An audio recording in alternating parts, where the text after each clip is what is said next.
Okay, so this game has one problem. This is Karlson, a fast-paced shooter with a lot of potential, but the public build hasn't been updated in years. There's no real mod support, no tools, nothing. So I decided to fix my problem myself, by making a custom level editor.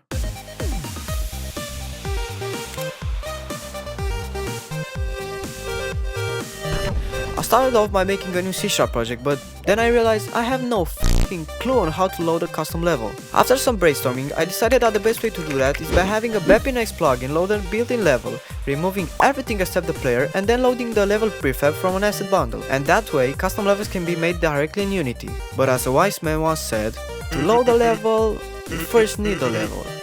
Albert Einstein, 2026. So I quickly opened Unity and put together a really simple scene. Perfect. And after smashing my keyboard for a few minutes, I had a first version of Karlson map loader ready. And it works like a charm.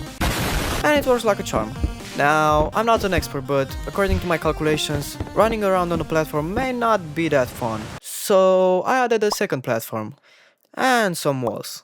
Wow, that's some peak gameplay right there. That is fucking terrible. So I made a decent map in the style of Karlson, but the whole point of this game is to reach the milk, killing guys with hepatitis. But for that, we first need a way to spawn milk, guns, and guys with hepatitis. So I hacked together a really crappy but working way to do just that. Basically, we have a script that stores what kind of object to spawn, and then when we build the asset bundle, every game object having that component gets renamed into its corresponding spawn information. Boring! Shut up, nerd! Just trust me, it works.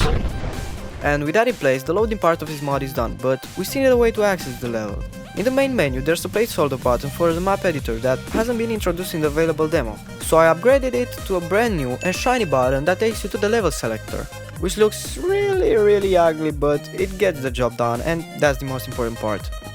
After that, I started working on 3 other maps, a recreation of Dust 2, a Tower of Hell type of map, and a tutorial map that comes together with the mod. So yeah, that's about it. To download the mod, I'll leave a link in the description, where you can also find the source code. Soon, I will upload a tutorial on how to make custom maps yourself. Anyway, I'm probably going to keep improving this as I go, because right now it's still held together by hopes and prayers. But for now, it does what it's supposed to do.